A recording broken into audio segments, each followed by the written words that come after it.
Olá, pessoal. Vamos dar início agora a mais uma aula, né, de educação física.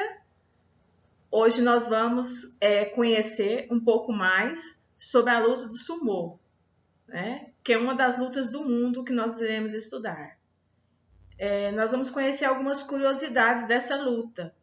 Então eu conto com a sua presença assistindo a videoaula até o final, para que você possa conseguir resolver a atividade que nós vamos comentar lá no final da nossa aula. Ok? Conto com a sua participação até o final da aula. Vamos lá. Então, o sumô é uma luta em que um participante chamado rikishi deve forças ao seu oponente para fora do círculo de combate ou fazê-lo tocar no chão com a outra parte do corpo que não seja os pés. A história conta que o esporte se originou de rituais shintoístas há vários séculos, os quais naquela época só contavam com uma dança. O ringue teria surgido no século XVI, apesar de ser praticado profissionalmente apenas no Japão. O sumô possui adeptos em vários países. Por isso, vamos conhecer 5 curiosidades dessa luta tradicional. Então, qual é a primeira curiosidade dessa luta? Os rikishi nem sempre foram gordos. Hoje em dia, sempre imaginamos lutadores grandes e gordos como praticantes de sumô, mas isso foi mudando gradualmente, algo que pode ser notado em vários outros esportes. A grande diferença para as lutas ocidentais é que não existe diferenciação de lutadores por peso, ou seja, todos podem lutar contra todos. Às vezes, essa disparidade é bastante curiosa para quem não está acostumado a ver uma luta de sumô. Esse fato é importante, né? Porque nós já viemos de uma geração aonde foi nos apresentado os rikishis, que são os lutadores de sumô, só gordo. Então, uma das curiosidades, né, que nós podemos ver é que nem sempre foi assim. Hoje em dia é assim, né? Com as mudanças que foram ocorrendo nos ocidentes. Mas existe uma diferença, né? Nós vamos continuar vendo essas curiosidades. Então, a primeira curiosidade é: os rikishis nem sempre foram gordos. A segunda curiosidade é: estrangeiros podem participar?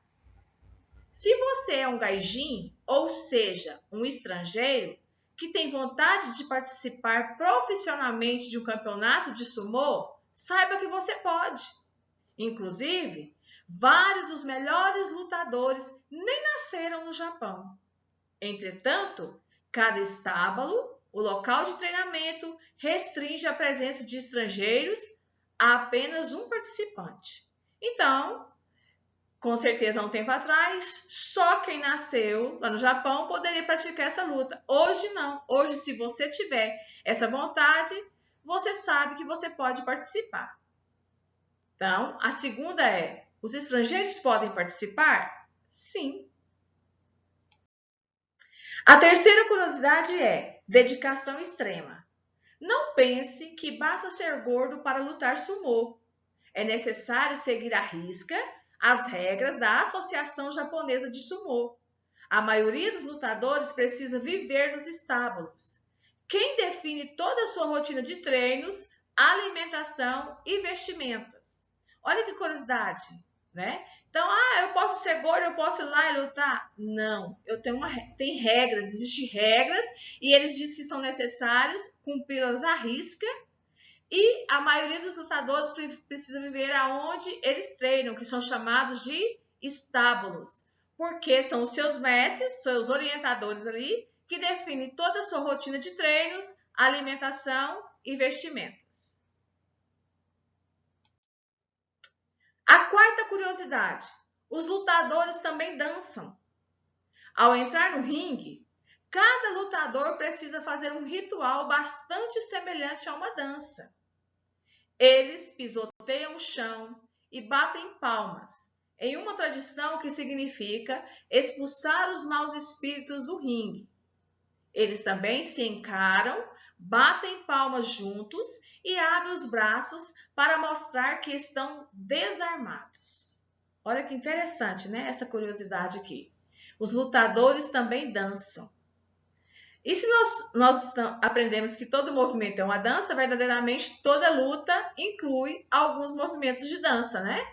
E o que eles fazem primeiro? Eles fazem essa dança, né? Fala que eles pisoteiam o chão, batem palma para expulsar os maus espíritos do ringue. E eles também se encaram, batem palmas juntos e abrem os braços para mostrar que estão desarmados, porque é uma luta corporal. A quinta curiosidade são: mulheres também lutam sumô? A Associação Japonesa de Sumô não permite que as mulheres participem de campeonatos ou entrem nos ringues, já que isso seria uma violação da pureza do local. Porém, isso não impede que algumas se aventurem pelo esporte e o pratiquem espontaneamente em templos shintoístas. Então, aqui eles estão declarando algum tipo de preconceito, né? Que mulheres não podem lutar sumô. Mas a Associação Japonesa de Sumô, eles não permitem mulheres nos campeonatos, porque eles acham que vai violar a pureza do local. E isso é cultural, tá? Isso é uma cultura lá do Japão. Porém, isso não impede que algumas se aventurem pelo esporte e o pratiquem espontaneamente em templos shintoístas. Quer dizer, elas praticam não para campeonatos, né? Mas como uma arte marcial. Atividade 1. Agora que você conheceu um pouco sobre o sumô, faça um resumo escrito com as suas palavras sobre os fatos mais importantes desta luta. No mínimo de 7 linhas, né? Que não impeça que você possa fazer mais. E após a realização, você vai tirar a foto e vai me enviar. Alguns alunos já me enviaram, né? Não todos, do 8º e do 9º ano. Mas eu estou aguardando o envio da atividade de todos os alunos do 8º e do 9º ano. Então, vocês conheceram que existem 5 curiosidades. Vocês agora já têm conteúdo para escrever até mais do que 7 linhas. Eu coloquei no mínimo, então eu posso fazer a mais. Então, você conheceu lá que o sumô não só luta atletas gordos, né? Quem é estrangeiro pode lutar sumô. Você já aprendeu aí lugares onde eles praticam. A maioria deles moram naquele lugar que são chamados de estábulos, que as mulheres são privadas de lutar no campeonato, mas que elas praticam, né, como arte marcial. Você viu lá no início onde foi criado, como foi criado, qual o nome deles, né, qual o nome do lutador de sumô, qual o lugar que foi criado. Então, você já tem um vasto conteúdo que, pensando eu, crendo eu, se você prestar atenção na videoaula, se você fizer a leitura, você já tem conteúdo para fazer mais do que 7 linhas. Então, vamos usar a nossa criatividade, vamos usar as nossas palavras. Eu quero que você descreva o seu conhecimento.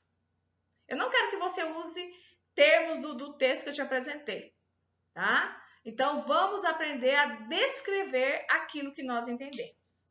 Muito obrigada pela sua participação e conto com vocês. Beijo e até nossa próxima aula.